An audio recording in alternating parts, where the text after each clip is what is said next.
Olá, começa agora o primeiro bloco de notícias da manhã da TV da Transparência. Olá, Oceli Lopes. Olá, Sara. E hoje, segunda-feira, dia 14 de abril de 2025, vamos dar início aos nossos destaques do dia pelo Folha de São Paulo. E o destaque de hoje é sobre economia. Inflação faz 58% dos brasileiros reduzirem as compras de alimentos, diz pesquisa Datafolha. Para 54%, o governo tem muita responsabilidade pela alta dos preços da comida e 8 em cada 10 adotam alguma mudança de hábito. Com tomate, ovo e café caros, índice de inflação sobe 0,56% no mês de março. E o próximo destaque: o preço do diesel nos postos cai menos do que esperado após corte da Petrobras. E aqui no carrossel de imagens desta segunda do Folha de São Paulo, temos aqui a primeira foto que fala sobre o caso do acidente na Paulista. Batida de 2 ônibus em frente ao Hospital Santa Catarina, no sentido Consolação da Avenida, deixa pelo menos 5 pessoas feridas. E o próximo destaque é sobre o luto na literatura. O escritor peruano Mário Vargas Llosa, que morreu aos 89 anos de idade, foi um dos últimos representantes do chamado boom latino-americano da literatura, e ele também foi vencedor do Nobel de Literatura. E o próximo destaque é sobre dias melhores. Jacarés perdidos em área de expansão imobiliária no Rio de Janeiro são monitorados em projeto que mapeia os animais na região. E por último, sobre economia, que vai falar aqui sobre corte de gastos. Pesquisa Datafolha aponta medidas adotadas por famílias brasileiras para economizar em meio ao encarecimento do preço dos alimentos. E quais foram essas medidas adotadas por essas famílias? Aqui nesta imagem nos informa em porcentagem. 50% diminuiu o consumo de água, luz e gás. Já 47% buscou uma outra fonte de renda. 36% reduziu a compra de remédios. 32% deixou de pagar as dívidas. E também, por último, 26% deixou de pagar contas da casa. E agora sobre política. Bolsonaro deixa a UTI depois de realizar desobstrução intestinal, diz a ex-primeira-dama Michele. E de acordo com especialistas, a operação é complexa e prognóstico incerto. É sobre guerra comercial. Bolsas asiáticas registram alta e mercados na Europa abrem com ganho forte após recuo dos Estados Unidos. Bilionários brasileiros se unem em críticas a Trump em evento nos Estados Unidos. E na América Latina, órgão eleitoral declara a vitória de Daniel Noboa no Equador e oposição fala que houve fraude. O presidente mantém vantagem confortável sobre a opositora, relata a jornalista Maiara Paixão. Agora sobre o governo Lula. Risco Heloísa Helena, devido à ameaça ao mandato de Glauber Braga, assusta os aliados de Lula. Crítica contumaz do presidente assumir a vaga de deputado do PSOL, caso ele seja cassado. E a entrevista desta segunda-feira do Folha de São Paulo é com a professora da USP, a Nádia Araújo. E segundo ela, ninguém cuida dos cuidadores. O Brasil precisa cuidar deles. A pesquisadora é a favor de política de respiro para os responsáveis por crianças e idosos. E na Europa, depois de mudança na regra da Itália, veja como obter cidadania dos principais países da Europa. E também temos um destaque para a Câmara dos Deputados. Bolsonaristas ampliam adesões a pedido de urgência da anistia, com teor de projeto no escuro. Adeptos dão declarações divergentes sobre a proposta. Líder do PL quer debate no plenário. E a jornalista Luciana Coelho também escreve para o Folha de São Paulo hoje. Nova temporada de The Last of Us é sombria, sem abrir mão de seu humor e do existencialismo. Fase atual da série, inspirada em game, tem a missão de superar leva de episódios anterior. E no Pare para Ler de hoje, almoçar e jantar com a família e os amigos aumenta a sensação de bem-estar, diz pesquisa inglesa. E na seção especiais, diversificar a tática para deixar varejista à prova de Selic. Diversificar é tática para deixar varejista à prova de Selic, diz o CEO do Magalu. E no Sessão Todas de hoje vai falar sobre saúde pública. 80% de pacientes com câncer de colo do útero fazem tratamento depois do prazo legal de 60 dias. E neste mesmo caderno, de acordo com uma pesquisa, estigma em torno da menopausa impacta carreira de mulheres. E no caderno de economia, Armínio Fraga propõe congelar o salário mínimo por 6 anos. Em painel nos Estados Unidos, o ex-presidente do Banco Central diz que gastos no Brasil estão descontrolados. E o próximo destaque é sobre a Previdência. O STJ nega tempo especial do INSS para aposentadoria quando o uso de EPIs for considerado eficaz. O tribunal decide que, se documento trouxer informações, não haverá contagem vantajosa. E no Folha Invest, FDICs proliferam com juros mais altos, superam fundos de ações e exigem uma análise criteriosa. Categoria negocia créditos que ainda não foram pagos, como boletos ou precatórios. STF patrocina jogo do resgate e premia os estados e cidades com gasto maior, dizem especialistas. Para pesquisadores, as decisões que cobram medida de ajuste deveriam ser um exemplo. E o destaque para a política de hoje, assessores de Lula ligam para as lideranças petistas pedindo voto em Edinho Silva no pleito do PT. O ex-prefeito de Araraquara enfrenta Romênio Pereira, Walter Pomar e Washington Quaquá. E no caderno de comida, Dia Mundial do Café, celebrado hoje, poderia ser no Dia da Mentira. Bebida é homenageada em várias datas diferentes pelo mundo, no entanto, nem todas oficiais. Super café vira moda, mas consumo em excesso pode fazer mal, dizem especialistas. Prensa francesa, Aeropress, coador de pano. Veja 12 métodos de preparar o café. E na editoria Mundo, Trump ameaça museus por exibição de cultura afro-americana. Historiadores se manifestam em defesa da autonomia científica e intelectual do Smithsonian. Adolescente é acusado de matar pais como parte de plano para assassinar Trump, diz FBI. Investigadores apontam ligação com rede terrorista e os corpos são encontrados na casa. E na Ásia, o ex-presidente da Coreia do Sul nega insurreição em julgamento após fracasso da lei marcial. E o ex-presidente foi destituído do cargo em 4 de abril e pode ser condenado à punição capital. E no caderno de ciência de hoje, raio-x na Amazônia revela vestígios de colônia portuguesa. Tecnologia levar a sistema de canais, estradas e fortificações militares.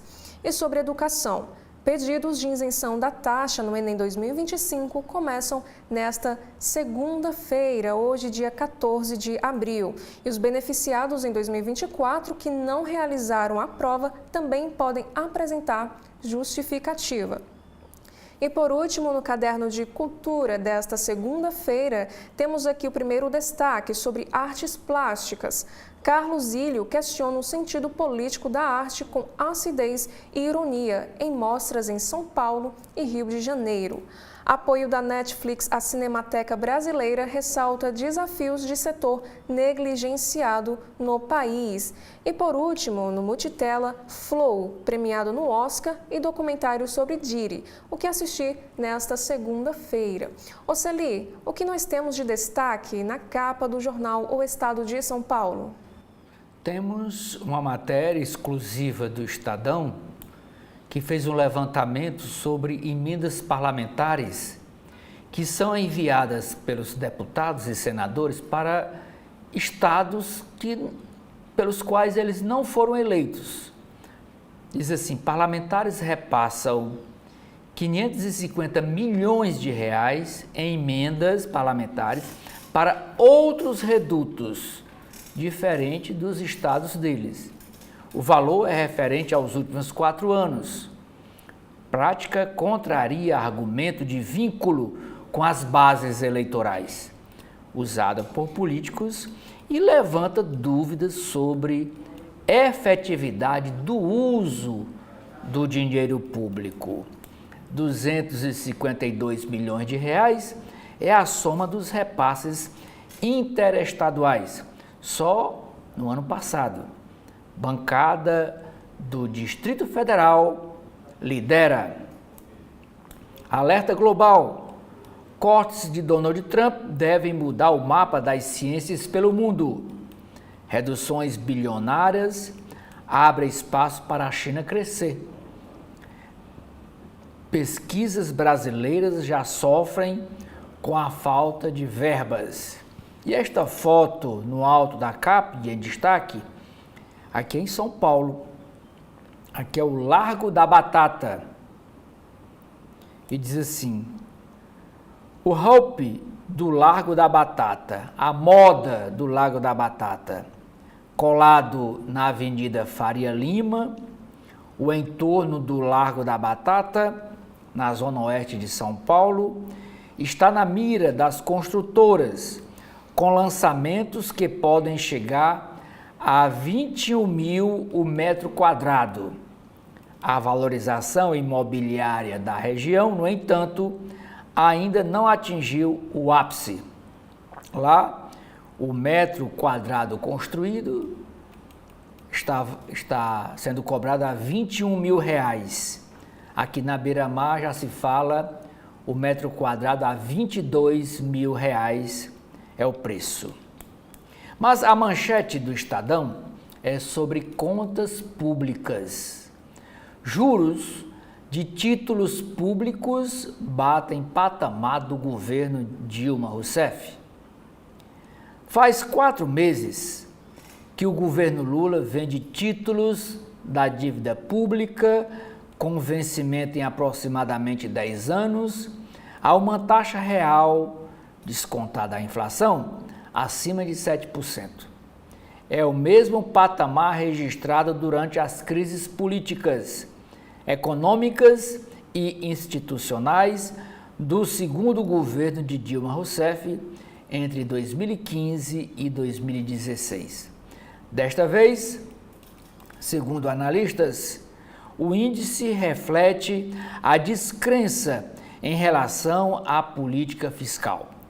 A venda desses papéis pelo Tesouro Nacional tem sido um termômetro da saúde das contas públicas, pois aponta para a situação de endividamento público calculado em 76% do PIB, do Produto Interno Bruto.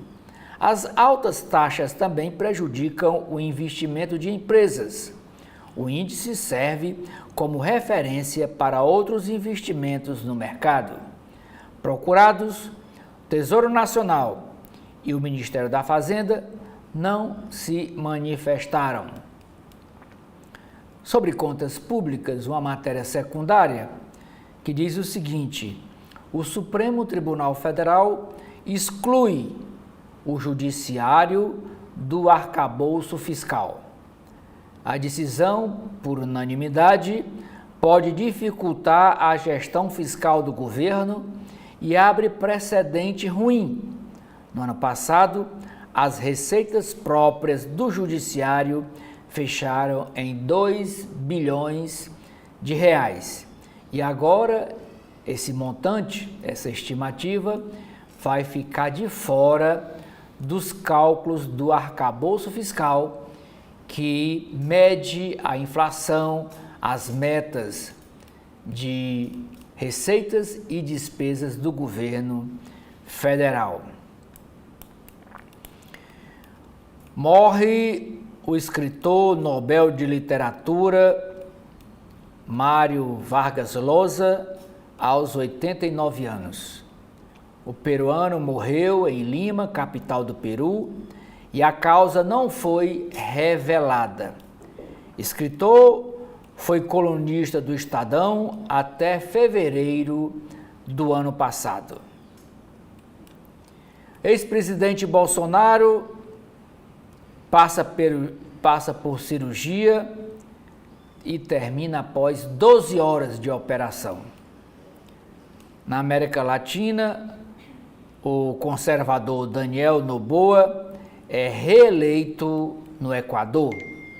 E por último, o destaque no caderno de Economia e Negócios é para o Sudeste Asiático. 3 países travam disputa por carros elétricos. Sara, o que é que nós temos na capa do jornal O Globo de hoje? Bom, Celi, no alto da capa do O Globo, temos um destaque para o segundo caderno, que é sobre artes visuais. Carlos Ilho celebra a trajetória de 6 décadas com mostra individual no Rio de Janeiro e retrospectiva em São Paulo. E a manchete de hoje é sobre saúde, nova estratégia. Governo planeja exames e cirurgias em rede privada para acelerar fila do SUS. Proposta busca combater demora recorde no atendimento e dá marca eleitoral a Lula. Um mês após assumir o Ministério da Saúde, Alexandre Padilha prepara agora uma reformulação completa do programa Mais Acesso a Especialistas, principal aposta do governo para a área durante a gestão de Nízia Trindade, mas que nunca deslanchou. A nova iniciativa, que ainda será batizada, prevê levar usuários do Sistema Único de Saúde para realizar procedimentos como exames e cirurgias na rede privada, além também de parcerias com planos de saúde, contratação de equipes médicas e ampliação dos mutirões de consultas e cirurgias no país. E na Editoria Brasil, vídeos de ódio às mulheres dão lucro a influencers Red Pill. Influencers que pregam controle sobre mulheres e atacam o feminismo têm lucrado com o ódio nas redes sociais. Uma pesquisa da Universidade Federal do Rio de Janeiro com o Ministério das Mulheres mapeou 137 canais brasileiros no YouTube com esse tipo de conteúdo, somando mais de 105 mil vídeos. E o próximo destaque: Bolsonaro tem quadro estável após cirurgia que durou de 12 horas. O ex-presidente Jair Bolsonaro passou ontem por uma cirurgia de grande porte, que durou 12 horas, para descolar as aderências que obstruíam seu intestino e reconstruir a parede abdominal. Segundo a equipe médica, a intervenção foi concluída sem intercorrências. E na política, Moraes se aproxima de políticos em meio à pressão por anistia. Articulações e decisões que indicariam inflexão nas penas são vistas como busca por demonstrações de apoio. A arrecadação sindical em benefícios do INSS dispara e acende alerta para fraudes. A arrecadação de sindicatos a partir de benefícios do INSS quase triplicou em 2 anos e chega a 88,6 milhões de reais, em meio a queixas de irregularidades. E no caderno internacional, após recuo, Trump promete taxa específica para celular. O presidente dos Estados Unidos diz que ninguém ficará livre de taxas e que analisará toda a cadeia de suprimentos eletrônicos. Daniel Noboa é reeleito presidente do Equador. Candidato de direita derrotou a esquerdista Luísa González, que se recusou a reconhecer o resultado. Imprensa associada não se rende à ordem de Trump e tem vitória. A agência de notícias derrota presidente na justiça para se manter em pool da Casa Branca, ou seja, a agência de notícias vai continuar tendo acesso às coberturas dos eventos do presidente Donald Trump. E nesta imagem destaque que o Globo traz para a capa desta segunda caminhada com água por todos os lados. No 15º aniversário da Unidade de Conservação do Monumento Natural das Cagarras, foi anunciada a criação de uma trilha de visitação controlada na Ilha Comprida, parte do arquipélago, com abertura prevista para o mês de agosto.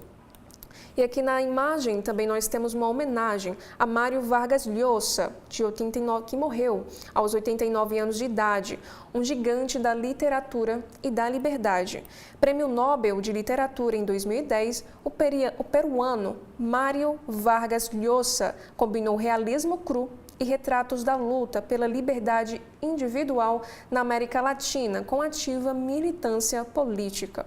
E por último, do caderno de esportes, Flamengo é líder com recital de Arrascaeta.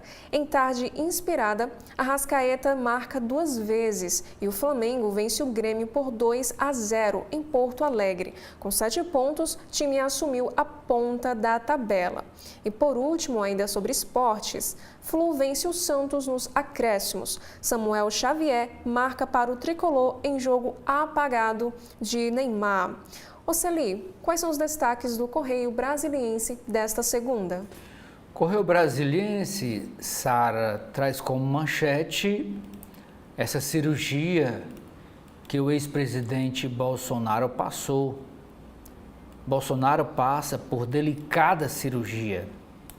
Durou 12 horas o trabalho de desobstrução intestinal e reconstrução da parede do intestino do ex-presidente Bolsonaro. A cirurgia foi realizada no Hospital da Asa Sul e, de acordo com a equipe médica, foi conduzida sem intercorrências e sem necessidade de transfusão de sangue. Este é o 6º procedimento realizado por Jair Bolsonaro desde o atentado à faca que sofreu em outubro de 2018. Cirurgia realizada lá em Brasília. Esta foto de destaque é sobre o Domingos de Ramos, que é o primeiro dia da Semana Santa, lá, aqui é o interior da Catedral de Brasília. Diz assim o texto da chamada: dia de fé e muita devoção na Catedral. O Domingo de Ramos reuniu cerca de 800 pessoas durante a missa, conduzida pelo cardeal Dom Paulo César, no encerramento da procissão de Ramos, que partiu da Cúria Metropolitana na Avenida Eixo Monumental. Abre aspas. O nosso povo se identifica com o sofrimento de Cristo quando, por exemplo, faz penitências durante a Sexta-feira Santa, disse o religioso. Ao lado, abaixo aqui da foto da Catedral de Brasília, nós temos a foto do Papa Francisco. A presença do Papa Francisco na celebração do Domingo de Ramos, na Praça de São Pedro, lá no Vaticano, em Roma, surpreendeu os 40 mil fiéis presentes à celebração. Criança morre ao inalar desodorante em um desafio nas redes sociais. Desafio do TikTok. Sara Raíssa, de 8 anos de idade, teve uma parada cardiorrespiratória depois de tentar cumprir o desafio do desodorante numa rede social. Aqui não diz o nome, é o TikToker. Especialistas alertam os pais para o controle do acesso ao celular por crianças.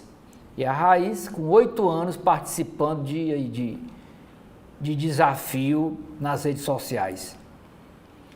A entrevista de hoje no Correio Brasiliense é com integrante do Conselho Nacional de Educação, o Celso Nisquier. Ele disse: nós contribuímos para a democratização do ensino. Celso Nisquier destaca nesta entrevista a importância da tecnologia e da inovação na educação. Ele defende que empreendedorismo e sustentabilidade devem permear a formação de graduandos. A literatura perde o brilho de Vargas Llosa. O escritor peruano morreu ontem aos 89 anos, lá em Lima, capital do Peru. A morte foi confirmada pelo filho do Prêmio Nobel de 2010, o Álvaro, filho dele, um dos grandes nomes da literatura sul-americana do século XX. Ele escreveu vários gêneros literários, com destaque para romances de comédias, históricos e thriller políticos. Suas obras foram traduzidas para mais de 30 idiomas. Seu corpo será cremado e o velório, de acordo com instruções deixadas por ele, será apenas com familiares e amigos. Noboa é reeleito. Daniel Noboa é reeleito em segundo turno para mais um mandato como presidente do Equador. Guerra tarifária pode prejudicar contas públicas. Especialistas avaliam que desaceleração global é certa com a escalada do conflito depois do tarifaço de Trump. Isso pode impactar o crescimento de países como o Brasil, além de piorar o quadro fiscal e aumentar a dívida pública. Na área de esportes, o Correio Brasiliense traz dois destaques. O primeiro é para o triatlon. A capital do triatlo, Brasília, sediou a primeira edição do Ironman 70.3 no Brasil, com destaque para os atletas olímpicos Jennifer Arnold no feminino e Miguel Hidalgo no masculino. Futebol, com show de Arrascaeta, 4 dos 5 gols marcados pelo Flamengo no Brasileirão tem a assinatura do craque uruguaio. Ontem, contra o Grêmio, foram 2-0. Agora sobre a violência cotidiana em Brasília, Distrito Federal. Primeira chamada é na área do trânsito. Tragédias. Trânsito mata 7 no fim de semana. Além dos óbitos, 5 pessoas ficaram feridas em acidente nas avenidas do Distrito Federal. Na madrugada de ontem, um motociclista morreu na EPTG. Outro homem ficou preso às ferragens de um carro na DF-140. Violência. 3 assassinatos com facas. Foram 2 crimes lá na cidade de Santa Maria e outro em Céu Azul, no Goiás, na região do entorno de Brasília. A polícia prendeu suspeitos de 2 mortes e procura o outro envolvido no terceiro crime. Sara, o que é que nós temos na capa do jornal cearense O Povo? Bom, Oceli, no alto da capa do jornal O Povo de hoje temos 2 destaques. O primeiro, morre Mário Vargas Llosa, aos 89 anos de idade. Escritor peruano, foi Nobel da Literatura. E o segundo destaque é sobre o aniversário de Fortaleza. Praia de Iracema é cenário de festa e shows. E a manchete de hoje é do Caderno de Cidades, que vai falar sobre a fiscalização. Fortaleza tem mais de 1.500 terrenos abandonados. Pela primeira vez, a GEFIS identifica por drones terrenos em situação de abandono. Em alguns bairros, muitos locais pertencem aos mesmos proprietários. E agora temos aqui também na capa um destaque para a reportagem sobre o 8 de janeiro, porque os parlamentares têm pressa para o projeto de anistia. No caderno de cidades, celebrações da Semana Santa têm início com procissão de ramos. E na economia, o UFC realiza estudo para eólica offshore da Petrobras no Ceará. E no caderno Vida e Arte, João Pessoa torna-se um dos destinos mais procurados por turistas no Brasil. E por último, temos aqui um destaque das páginas azuis, com uma entrevista, na verdade, com o publicitário Bob Santos. E segundo ele, a tecnologia não vai podar a criatividade humana. E agora o Oceli com os destaques do jornal Valor Econômico. No alto da capa do Valor Econômico, Sara, nós temos 3 chamadas. A primeira, para a morte, o escritor peruano Mário Vargas Llosa, que morreu ontem em Lima, capital do Peru, aos 89 anos. Petrobras, enquanto aguarda uma definição sobre a exploração de petróleo na margem equatorial do Brasil, a estatal investe em produtividade na Bacia de Campos e no pré-sal. Crediário digital. Produto ganha espaço no mercado. Abre aspas. Apoio ao varejo e melhor experiência para o cliente, diz Natan Marion, do Nupei. A manchete do Valor Econômico é sobre a guerra tarifária, que deve criar espaço a têxteis, calçados e vestuário do Brasil. A guerra tarifária, iniciada pelos Estados Unidos, cria um panorama nebuloso para a economia global e prejuízos. Apesar disso, há determinados setores da economia brasileira que podem se beneficiar num cenário de tarifas recíprocas suspensas e dos 125% de sobretaxa sobre os produtos chineses que entrarem nos Estados Unidos. 125%, mas pode chegar a 145%, inviabilizando o comércio entre os dois países. Segundo especialistas, para produtos brasileiros que perderam espaço para a China nos últimos anos, como têxteis, calçados e vestuário, há a perspectiva de voltarem a ganhar mercado nos Estados Unidos. É por isso que o presidente Lula e uma comitiva estarão voltando agora no mês de maio a visitar a China. Vão de novo conversar com o presidente Xi Jinping e com empresários chineses. Dados da Câmara Americana de Comércio para o Brasil mostram que o país concorre hoje no mercado americano com a China em cerca de 700 produtos. Desses, Estados Unidos importam cerca de 12 bilhões de dólares do Brasil e 29 bilhões de dólares da China. Isso dados do ano passado, de 2024.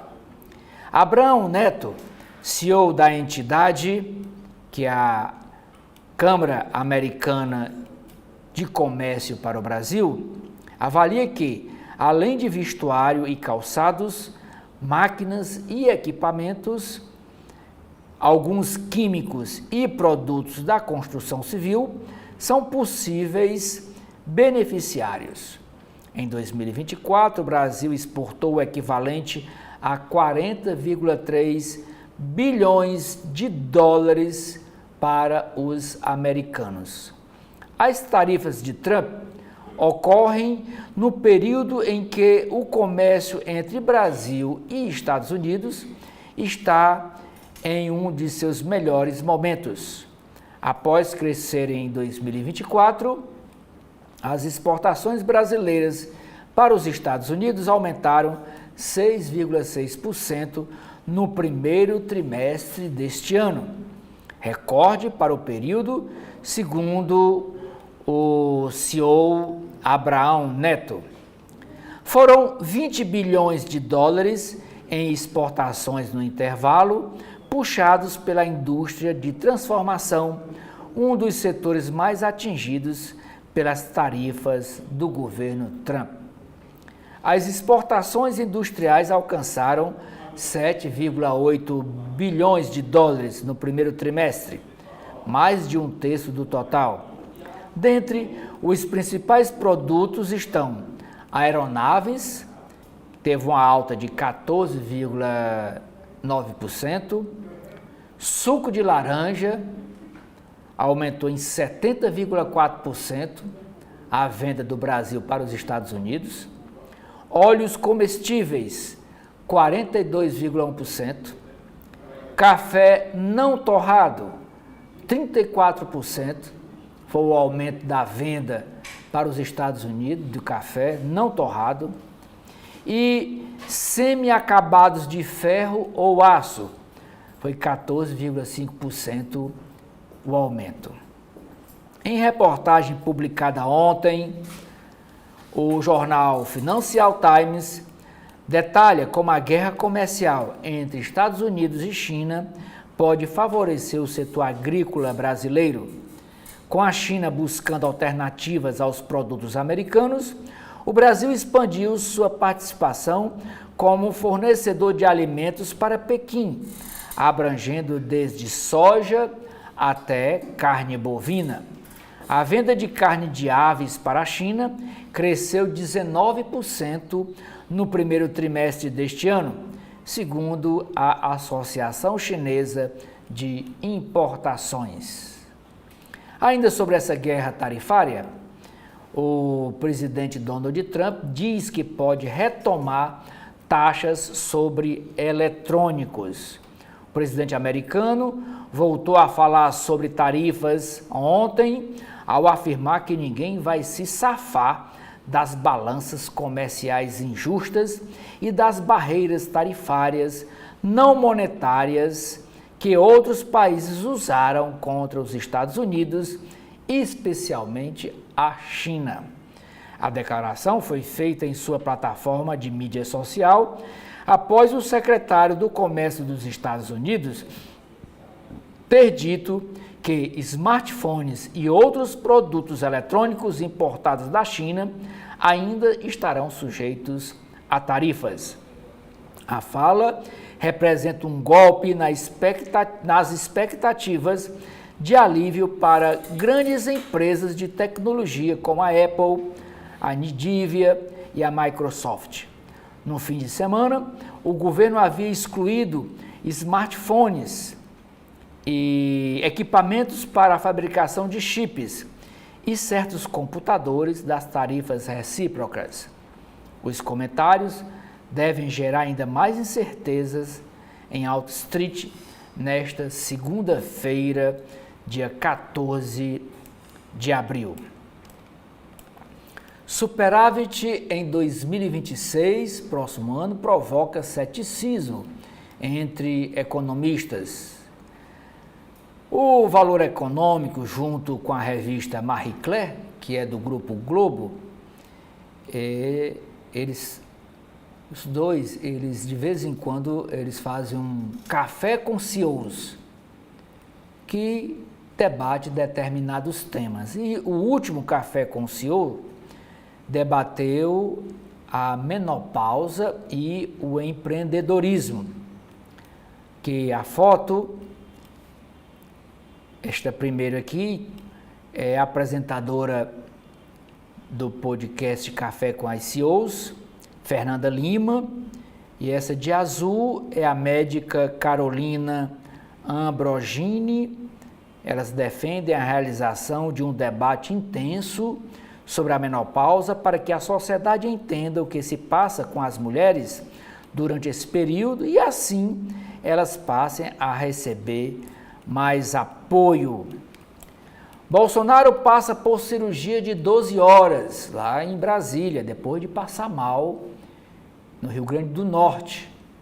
Ele está fazendo uma visita, inclusive era esperado sábado para vir aqui em Fortaleza e lá de Natal viajou num avião UTI para Brasília, onde foi operado. Câmbio define resultados do agronegócio no quarto trimestre. E por último, uma entrevista com a Stephanie. Com aproximadamente 30 produções por ano, São Paulo se transforma na Broadway brasileira. Abre aspas, em 2001 não tinha indústria, não tinha técnicos. Hoje, mais de 24 anos depois, a gente vê o cenário completamente diferente, diz Stephanie, da EG Entretenimento. Nas páginas internas do jornal Estado de São Paulo, nesta segunda-feira, dia 14, a coluna do Estadão escreve o seguinte: governo Lula mantém falha na segurança pública, mas dá drible na oposição com PEC. O governo Lula falha na segurança pública desde o começo do mandato, mas deu um nó na oposição ao apresentar ao Congresso uma PEC para tratar do assunto. A ideia é mostrar que o tema não é monopólio da direita. E ontem à noite, o ministro Ricardo Lewandowski, o ministro da Justiça, participou de uma conversa com advogados de esquerda e magistrados em São Paulo. Um dos anfitriões, o criminalista Pier Paolo Bottini, ressaltou que a esquerda puxa a pauta da segurança pública para si com esta PEC. E desde 2023, o presidente Lula foi alertado pela base de que perdera o debate sobre o tema, mas a reação só veio depois que a popularidade despencou neste ano. Parlamentares da oposição buscam declarações polêmicas do presidente para apontar descaso com a pauta. A oposição resgatou o vídeo de Lula lamentando a morte de jovens, às vezes inocente ou às vezes porque roubou um celular.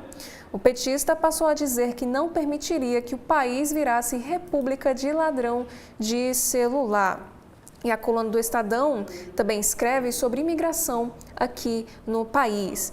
Pelo menos 8.799 imigrantes ilegais foram impedidos de entrar no Brasil em 2024. É o maior número em 5 anos, de acordo com os dados obtidos pela coluna, por meio da Lei de Acesso à Informação.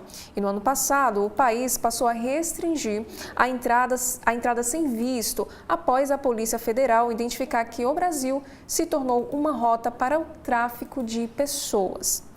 E ainda na coluna, a Polícia Rodoviária Federal, a PRF, abriu ontem uma investigação contra um servidor que usou o perfil oficial da corporação no Instagram para elogiar o ex-presidente Jair Bolsonaro e criticar Lula. E dizia o seguinte: Bolsonaro doente junta mais gente que Lula são e inaugurando obra. Publicou a página da PRF no Rio Grande do Norte, onde Bolsonaro esteve na sexta-feira. A publicação foi imediatamente removida e, por prevenção, o perfil foi retirado do ar por tempo indeterminado, afirmou a PRF à coluna. E sobre o último assunto, que é sobre os atos golpistas do 8 de janeiro. Aildo Francisco Lima, que fez uma live na cadeira do ministro Alexandre de Moraes durante a invasão do STF no 8 de janeiro, deixou a prisão de Limeira, lá em São Paulo, no sábado, após 1 ano e meio detido. É réu por 5 crimes e Moraes autorizou o regime domiciliar depois que a defesa apontou que o pai de Lima tem problema grave de saúde.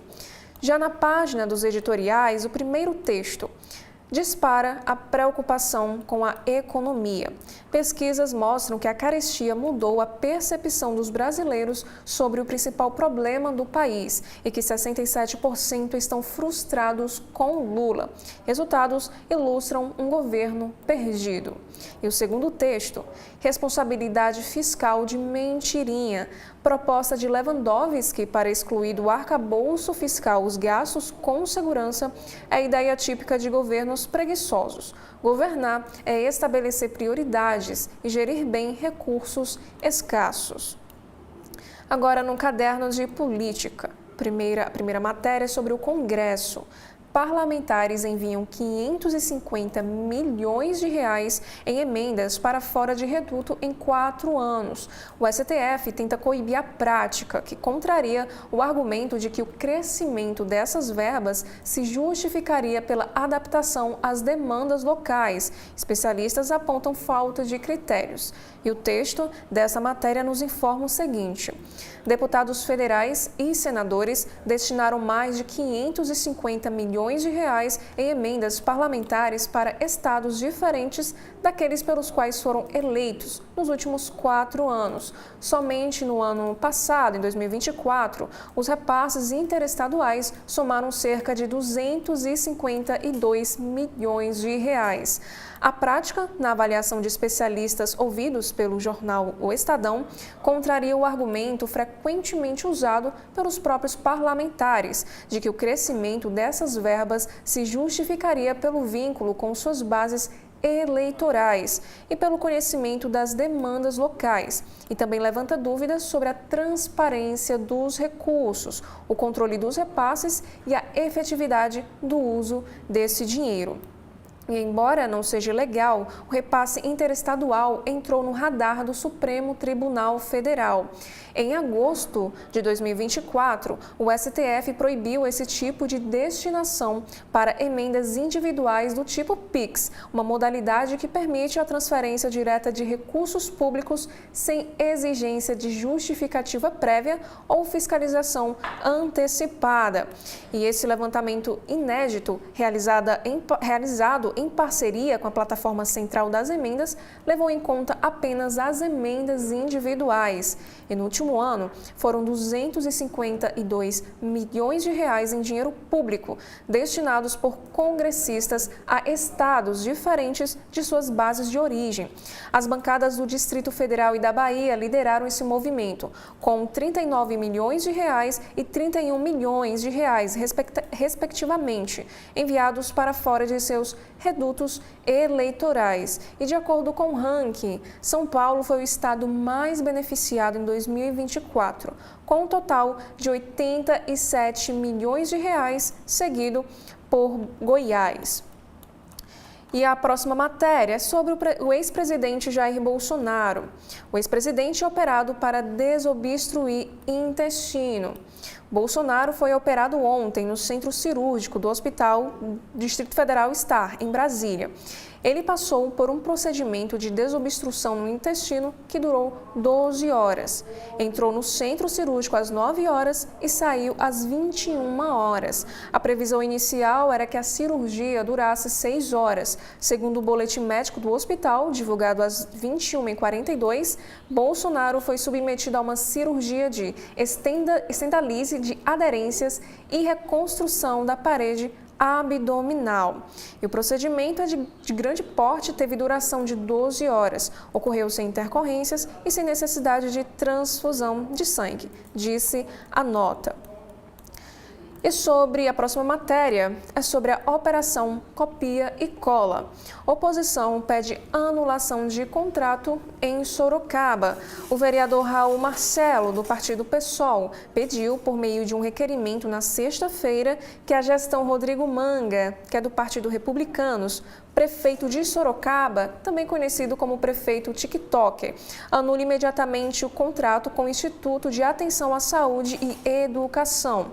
O opositor destaca que o governo Manga já destinou mais de 100 milhões de reais à entidade, dos quais 62 milhões entre 2022 e 2024 e outros 38 milhões no contrato vigente até março de 2025. E o jornal O Estadão procurou a defesa do Instituto e do prefeito, mas não obteve resposta. E a cobrança pela rescisão do contrato foi protocolada um dia depois da deflagração da Operação Copia e Cola da Polícia Federal, que apura corrupção na saúde pública. E na quinta-feira, a Polícia Federal fez buscas até na casa de Manga e a Justiça autorizou o sequestro de bens dos alvos da operação até o limite de 20 milhões de reais. E ainda no caderno sobre política, procuradores da Lespe recorrem à Justiça por aumento retroativo. A entidade quer equiparação salarial com ministros do STF a partir de 2020. Servidores já recebem valor do teto desde 2023. E o Estado de São Paulo nos traz um destaque para os custos. 3,6 milhões de reais é o valor destinado da despesa extra que a Lespe terá caso a Associação de Procuradores consiga uma vitória na Justiça.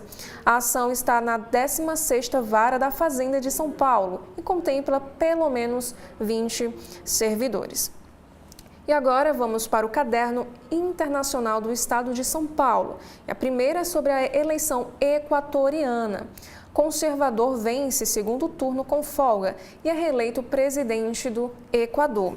Daniel Noboa derrota esquerdista Luísa González e terá mais 4 anos para superar uma crise econômica crônica e a onda de violência que vem assolando o país.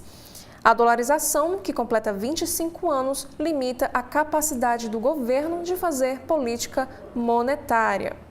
E aqui também temos um destaque, uma homenagem, na verdade, a Mário Vargas Llosa. Ganhador do Nobel, escritor peruano morreu aos 89 anos em Lima. Seu último livro, Dedico a Você Meu Silêncio, foi lançado no ano de 2023. E o próximo destaque, ou melhor, matéria do caderno internacional, ataque destrói hospital usado pelo Hamas, diz Israel. O exército israelense expande campanha de bombardeios para forçar terroristas palestinos a libertarem reféns em Gaza. Israel afirma ter usado munição de precisão e emitido alertas antes do ataque ao hospital. E na editoria Metrópole de hoje, cortes de orçamento feitos por Trump devem afetar mapa da ciência mundial. Reduções bilionárias de verbas nos Estados Unidos abrem caminho para mudanças na divisão da produção científica entre os países. E a China vai despontar ainda mais, diz especialistas. Os investimentos americanos em ciência equivalem a cerca de 30% do valor total mundial. E os cortes são considerados negativos, mas podem criar oportunidades para outros países. E a próxima matéria, mudança de rota deixa pesquisas em situação gravíssima no Brasil. Estudos realizados em parceria com agências dos Estados Unidos já começam a sentir os efeitos da política de Trump para a ciência. E quem não teve as verbas para pesquisas bloqueadas vive a expectativa dos novos pagamentos. Papa Francisco faz nova aparição e surpreende no domingo de Ramos. Apesar da alta, ele continua debilitado pela doença e foi aconselhado a reduzir significativamente as suas atividades.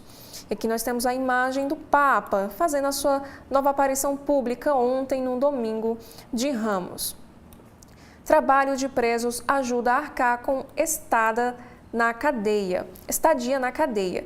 3 em cada 10 recebem salário. Para especialista, o modelo é positivo, mas não deve ser só para custeio do sistema carcerário.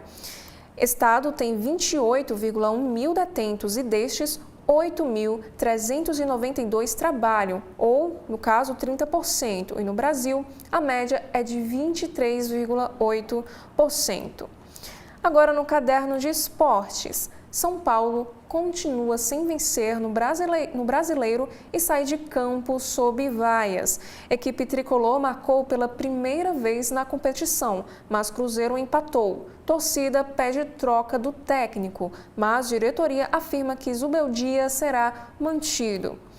Neymar volta após 42 dias, mas Santos perde. Brasileiras ganham etapa do Circuito Mundial do Vôlei de Praia.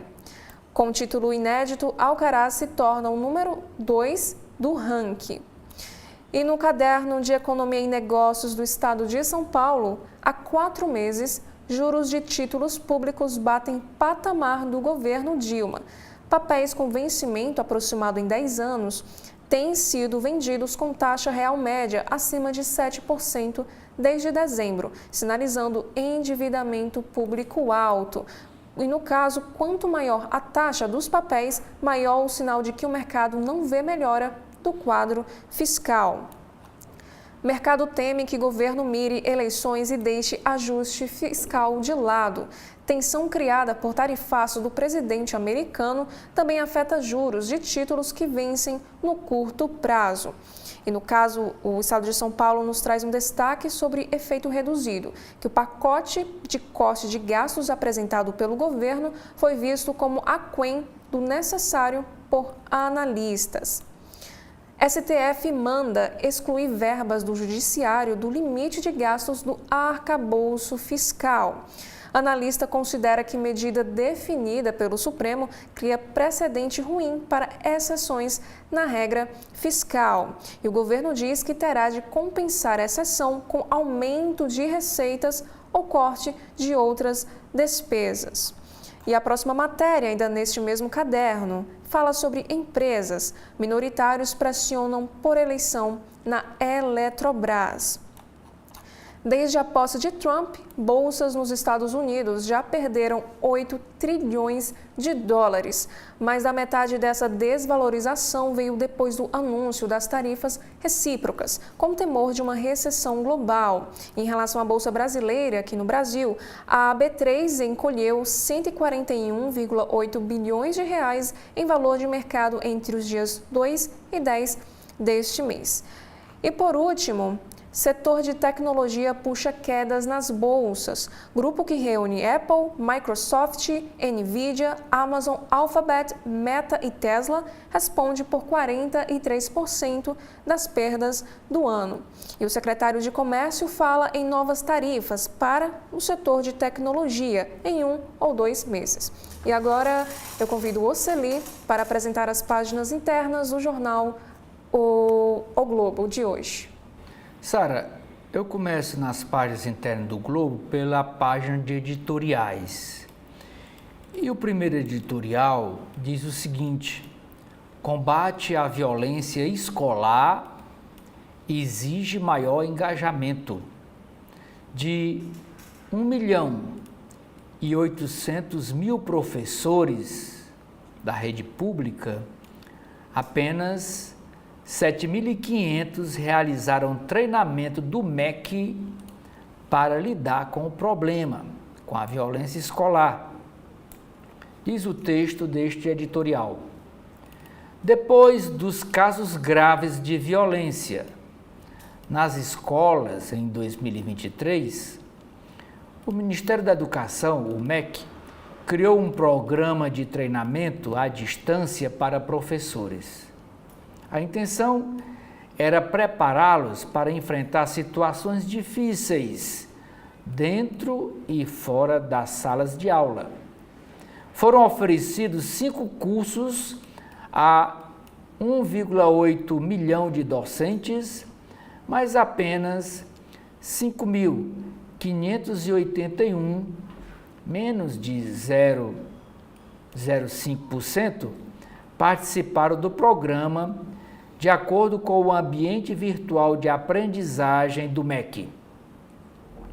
2 anos depois, o governo também encontra dificuldades para implementar outra promessa, um sistema de monitoramento e combate à violência escolar chamado SNAV, com o objetivo de produzir estudos, mapear os casos e facilitar as medidas de prevenção e de enfrentamento do problema. A realidade da rede de ensino do país deveria ser motivo suficiente para que as iniciativas fossem tratadas com mais urgência.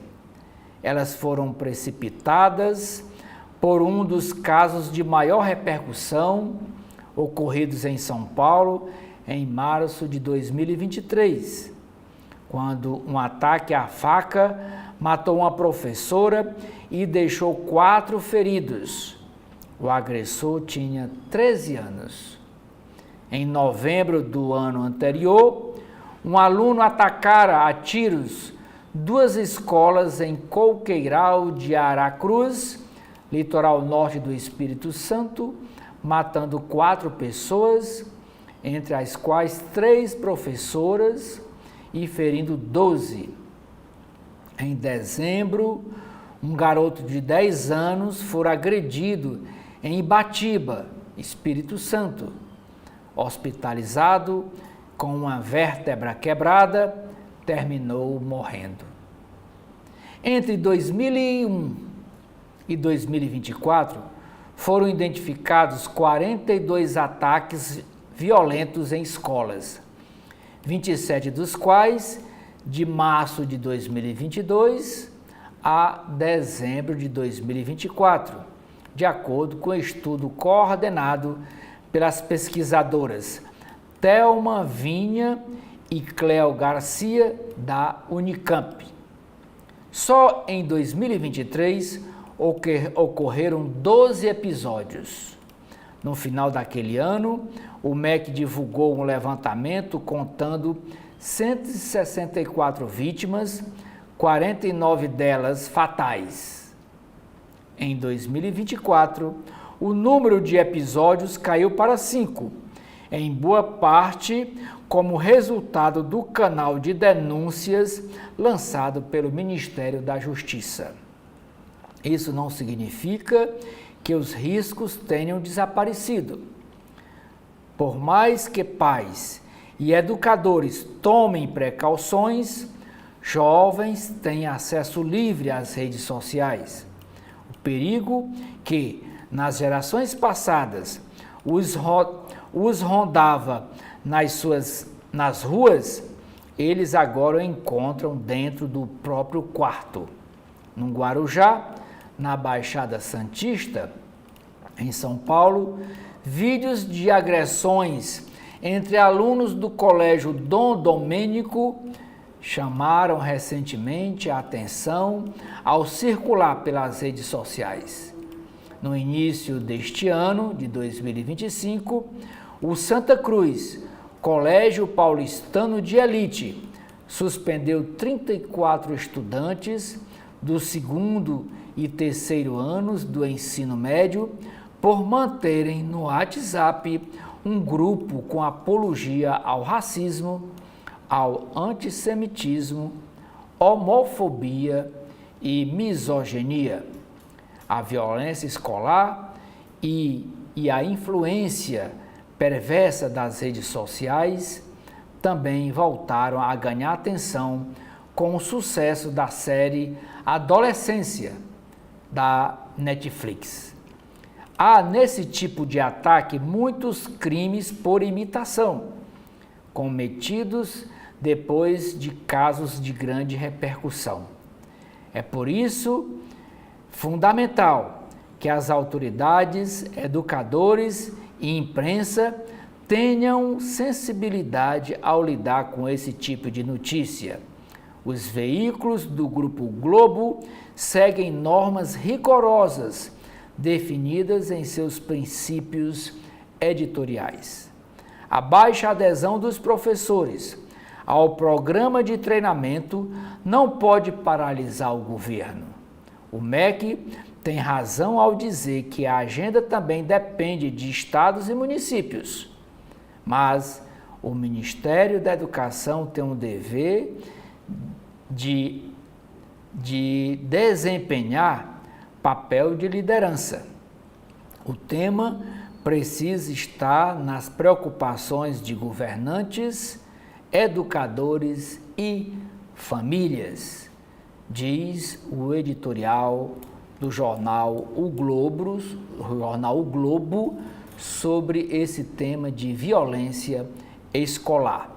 Segundo editorial, programa Luz para Todos expõe falhas de gestão do governo Lula, usada em propaganda oficial, iniciativa para levar eletricidade a áreas remotas do país fica aquém das metas. Agora vamos para as páginas de política do jornal O Globo. Primeira matéria: ação e reação. Diante da pressão para que o projeto de anistia tramite, o ministro Alexandre de Moraes, que é o relator desses casos lá no Supremo Tribunal Federal, busca a classe política e amplia acenos enquanto modula suas decisões. E aqui na foto temos primeiro Alexandre de Moraes, depois no meio o deputado federal Hugo Mota, presidente da Câmara, e aqui em terceiro o senador Davi Alcolumbre, presidente do Senado. Visita ilustre. Alexandre de Moraes, durante solenidade no Congresso. Ministro do Supremo se reuniu com os presidentes da Câmara, Hugo Mota, e do Senado, Davi Alcolumbre. Ministros cobram a ação do governo para retirar assinaturas. Que assinaturas? Assinatura de parlamentares da base aliada do governo que assinaram aquele documento pedindo agilidade, pedindo tramitação rápida no projeto de lei da anistia. Os partidos de oposição conseguiram, puxada pelo PL, pelo Partido Liberal, conseguiram as 257 assinaturas necessárias para dar entrada junto à mesa diretora da Câmara Federal no pedido de tramitação de urgência do projeto de lei da anistia. Diz ainda que a matéria do jornal o Globo: integrantes do Supremo Tribunal Federal enviaram recados a membros do governo do presidente Luiz Inácio Lula da Silva sobre a necessidade de entrar em campo para retirar votos de apoio à anistia, informou ontem a coluna de Bela Megali do jornal o Globo. Mais de 100 deputados de partidos da base de Lula assinaram a urgência da proposta que tramita na Câmara e que visa livrar os envolvidos nos ataques do dia 8 de janeiro de 2023, e a ideia é livrá-los da punição, porque eles foram condenados, e muitos já condenados a 14, 17 anos de prisão, outros já beneficiados com prisão domiciliar. O entendimento dos magistrados é que a equipe de Lula e o próprio presidente, se for necessário, devem fazer um corpo a corpo junto à liderança dos partidos que têm postos no primeiro, no segundo e no terceiro escalões da esplanada dos ministérios, para cobrar que retirem parte das assinaturas que deram aval ao pedido de tramitação de urgência, as 257 assinaturas necessárias. Até o projeto ser protocolado na Câmara, os parlamentares podem retirar a assinatura de apoio. Nos últimos dias, a lista com os nomes dos deputados que assinaram a urgência de votar a anistia deixou de ficar disponível no sistema digital do Congresso. O fato foi interpretado por governistas como sinal de que as chancelas estão sendo retiradas e que, por isso, o PL, partido de Bolsonaro, não deixou mais a lista acessível com os nomes daqueles que assinaram.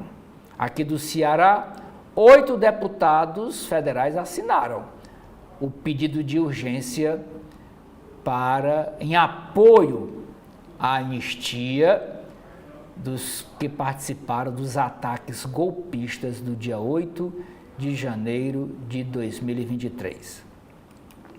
Na avaliação, diz ainda aqui o jornal Globo, na avaliação de ministros do STF, o presidente da Câmara, Hugo Mota, ainda vai segurar a pressão de pautar o projeto da anistia por algum tempo, apesar da urgência ter chegado às assinaturas necessárias. Ainda nas páginas de política, Bolsonaro passa por 12 horas de cirurgia e está estável. Intervenção para desobstruir intestino foi de grande porte e não houve necessidade de transfusão de sangue. Aqui um gráfico de como foi a operação. Com o intestino obstruído, o fluxo da digestão do ex-presidente Jair Bolsonaro foi interrompido. Por isso, os médicos realizaram os seguintes procedimentos que duraram cerca de 12 horas de operação. Aqui. Primeiro, uma laparotomia exploradora. Depois, reconstrução da parede abdominal. Outra matéria aqui na mesma página sobre a matéria da operação de Bolsonaro. Para analistas, pauta ideológica afeta a imagem do governador Tarcísio de Freitas. Pesquisa Datafolha mostrou que a avaliação negativa da gestão do governador de São Paulo dobrou em meio aos acenos dele ao bolsonarismo. Aqui, opinião dos eleitores paulistas. Datafolha mostrou o avanço da avaliação negativa em 2 anos. Avaliação do governador Tarcísio de Freitas em percentual era ótimo e bom, era 44, passou para 41. Regular era 39, passou para 33. E ruim ou péssimo era somente 11%, passou para 22%. Não sabe, não respondeu, era 6%, baixou para 4%. Aprova a gestão, 61%, aprova a gestão de Tarcísio de Freitas. Desaprovam 33%, não sabe, não responderam, 6%. A ministra Marina da Silva é derrotada por Heloísa Helena em uma eleição do partido Rede Sustentabilidade. Fundadora do partido, ministra do Meio Ambiente, Marina Silva, viu seu grupo ser superado pela 3ª vez consecutiva na disputa interna partidária dentro do partido Rede Sustentabilidade. O novo porta-voz escolhido do partido, escolhido por 76% dos votantes e apoiado pela ex-senadora Heloísa Helena, promete trabalhar pela união do partido. Então ele teve 76% dos votos, quase 80%, derrotando o nome apoiado pela Marina Silva. Pela 3ª vez consecutiva, a ministra do Meio Ambiente, Marina Silva, saiu derrotada do Congresso Nacional do Partido Rede Sustentabilidade, partido do qual ela é uma das fundadoras. No 6º encontro da sigla, realizado neste fim de semana em Brasília, o seu aliado, o Giovanni Mocuz, perdeu a eleição interna para o grupo liderado pela ex-senadora Heloísa Helena. O secretário de Relações Institucionais de Belo Horizonte, o Paulo Lamaque, foi escolhido como novo porta-voz da legenda ontem. Lula visita obra no Rio de Janeiro e aposta em agendas voltadas à educação. O perfil dos compromissos no Estado ilustra a estratégia para recuperar a popularidade. O presidente Lula chega hoje ao Rio de Janeiro para uma série de agendas que devem durar até amanhã, terça-feira. No estado, o petista vai participar da inauguração de um novo campus da Universidade Federal Fluminense e visitar um trecho em reforma da rodovia Presidente Dutra, que cruza grande parte do território fluminense. As duas agendas, uma voltada para a educação e outra relacionada à entrega de obras, tem perfil considerado prioritário pelo Planalto para tentar recuperar a popularidade de Lula, que apareceu em queda nas amostragens de diferentes institutos de pesquisas nos últimos meses. Na editoria de Brasil, a primeira matéria é sobre misoginia monetizada. Monetizada é que é financiada. Canais da plataforma YouTube, ligado à machosfera, lucram com conteúdo de ódio às mulheres. 137 canais brasileiros no YouTube têm conteúdos misóginos. Eles somam mais de 105 mil vídeos produzidos e possuem, em média, 152 mil inscritos. 80% desses canais têm pelo menos uma forma de monetização, de ganhar dinheiro. As lives tendem a ser mais rentáveis. Em 257 de 8 canais, foram arrecadados mais de 68 mil reais. Gente dando dinheiro, dando audiência a canais que falam mal das mulheres, que esculhambam as mulheres. Elas querem que o homem, olha aqui, nessa foto, as mulheres querem que o homem seja corno. Ataques. O usuário acessa conteúdo direcionado a homens. Mulheres são descritas como seres de potencial demoníaco, coisa do demônio, coisa do cão, do diabo, regidos pelo egoísmo sentimental. Prazo para isenção a aluno de baixa renda marca largada do Enem. Ministério da Educação recebe a partir de hoje, segunda-feira, dia 14, os pedidos para inscrições gratuitas no Enem. Primeiro passo para a organização da prova. Na página de saúde, a matéria é sobre mudança de rota. O governo prevê cirurgias em hospital privado para acelerar o fim da fila do SUS. Vai contratar os serviços de hospitais privados para que a fila do SUS diminua, as filas de cirurgia. Aqui na foto, o ministro da Saúde, Alexandre Padilha, assumiu a pasta com o desafio de fazer o programa Mais Especialistas decolar e virar uma vitrine do governo. Editoria de Economia. Desconto automático. Arrecadação de sindicatos via INSS dispara com queixas de fraudes.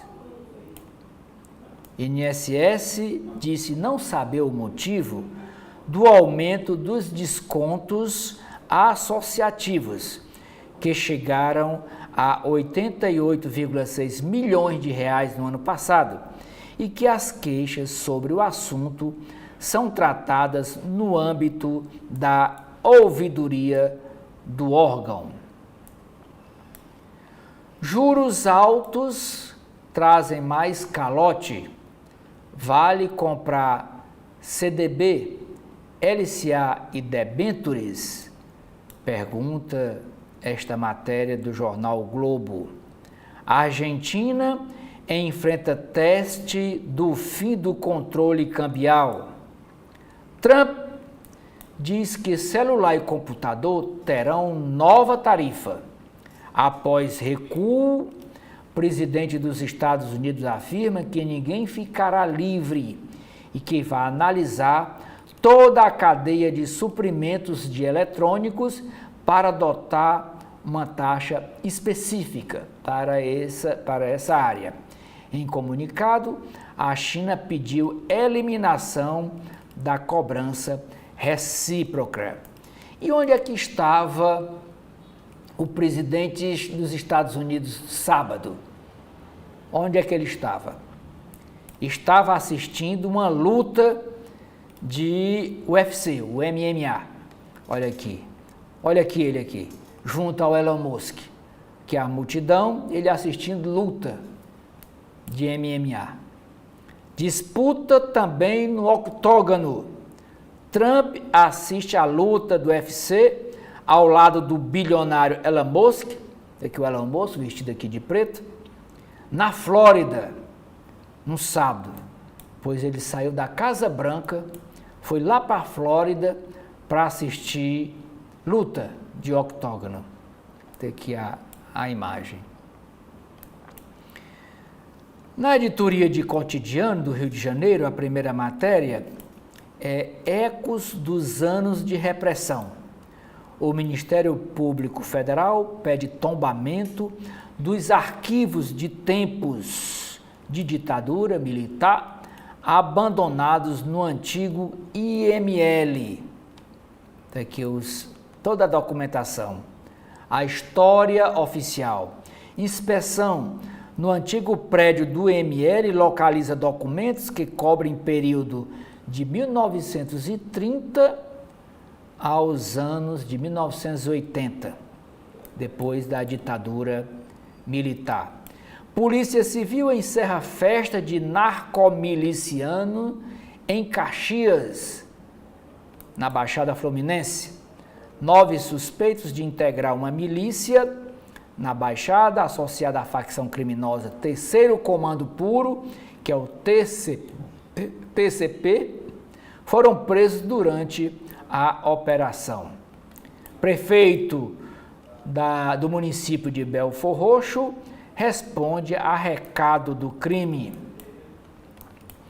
Monumento das Ilhas Cagarras ganha trilha na celebração dos 15 anos da Unidade de Conservação. Foi anunciada a criação do percurso controlado com 1 quilômetro de extensão na Ilha Comprida, que será aberto a visitantes como turistas e praticantes de mergulho. Só não diz aqui o preço para ter acesso a essa ilha, mas será só a partir de agosto o acesso. O adeus do homem que decifrou o Peru.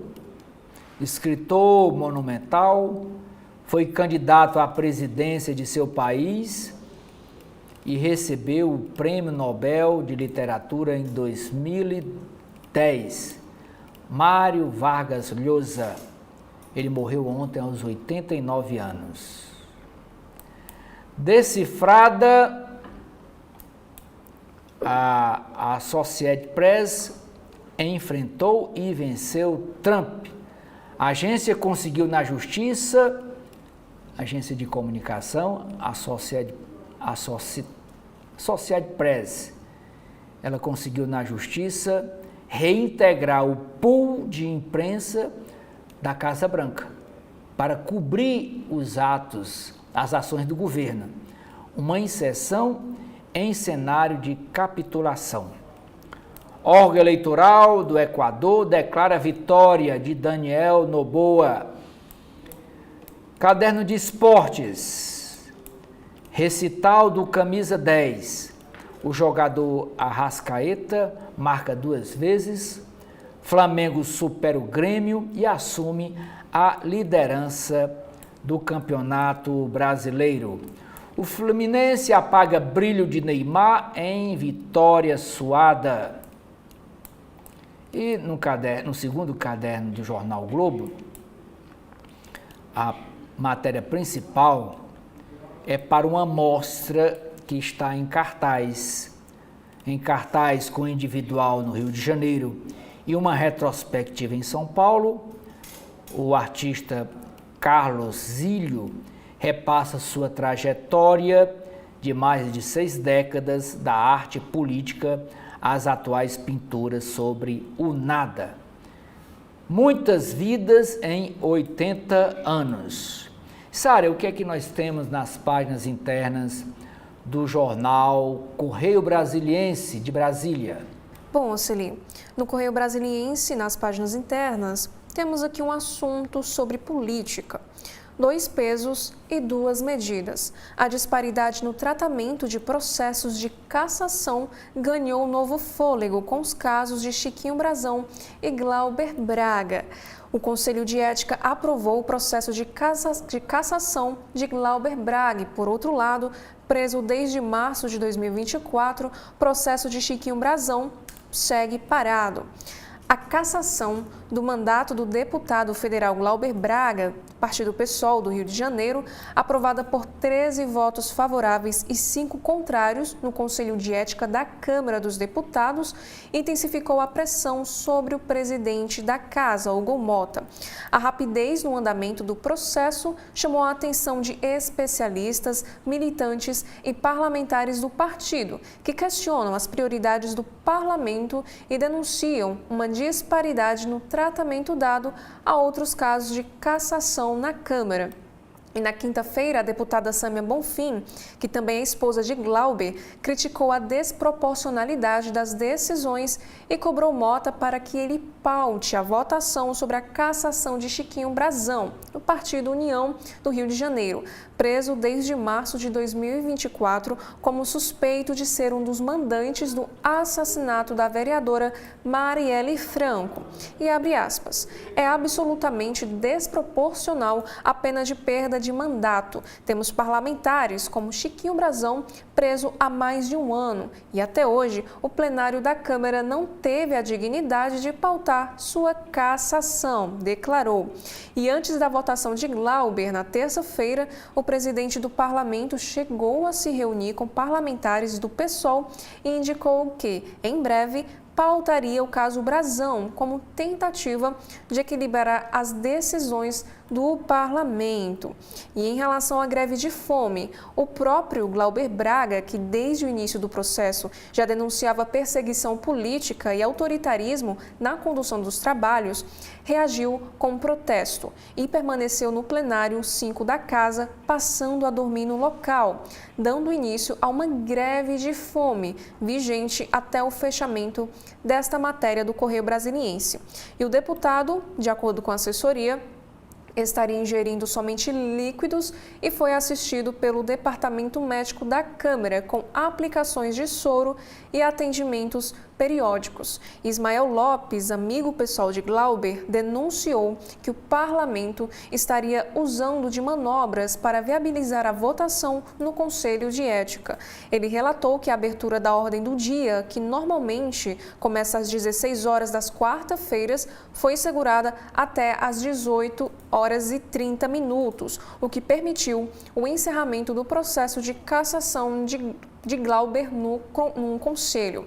E abre aspas, ficou muito claro, sempre interrompe as votações para começar a ordem do dia no plenário, mas nesse dia não ocorreu, fecha aspas, disse Ismael Lopes. E para o cientista político Valdir Pucci, a situação no parlamento evidencia a polarização política que domina o país.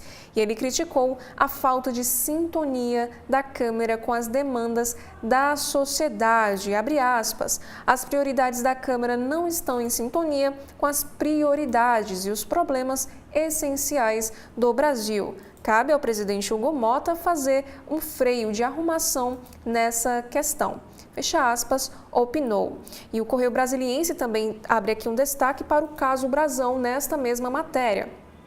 Acusado de mandar matar a vereadora, segundo investigação da Polícia Federal, o nome do deputado surgiu por intermédio de delação premiada de Rony Lessa, ex-policial militar do Rio de Janeiro e autor confesso do assassinato de Marielle e de Anderson. E segundo Lessa, disputas por terra na zona oeste da capital fluminense motivaram o crime. E Marielle fazia resistência a um projeto de lei que tinha como objetivo regularizar condomínios na região. Em 16 de março, o pedido de cassação do deputado Chiquinho Brazão completou 200 dias paralisados na Câmara dos Deputados. E cabe ao presidente da Casa, o deputado Hugo Mota, definir a data de análise do pedido protocolado pelo PSOL em março de 2024. E a Comissão de Constituição e Justiça, a CCJ, aprovou em agosto passado a perda do mandato do deputado. E embora esteja preso desde março de 2024, Chiquinho mantém 24 assessores ativos e a verba mensal de seu gabinete somou R$ 124 mil no ano passado. A diferença no ritmo e tratamento dado aos dois casos alimenta o debate sobre prioridades, parcialidade e justiça na condução dos processos de cassação na Câmara dos Deputados. E o assassinato da ex-vereadora do Rio de Janeiro, Marielle Franco, e do motorista Anderson Gomes completou 7 anos no dia 14 de março. E a próxima matéria, ministros do STF questionam apoio da base ao PL da anistia. A adesão de parlamentares da base governista ao chamado PL da anistia causou repercussão no Supremo Tribunal Federal. Membros da Corte enviaram recados ao Executivo destacando a necessidade de ação dos interlocutores do Planalto junto ao Congresso Nacional.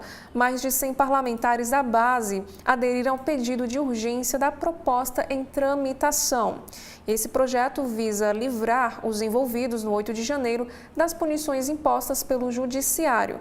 E de acordo com reportagem do jornal O Globo, a crítica deve-se ao fato de parlamentares de partidos que compõem o governo terem apoiado o PL, que livrará golpistas que tentaram derrubar o governo e planejaram assassinar o presidente da República. E no caso, para os membros do Executivo, embora a justificativa é de defender os manifestantes, o real objetivo do projeto consiste na tentativa de livrar Jair Bolsonaro de uma possível prisão.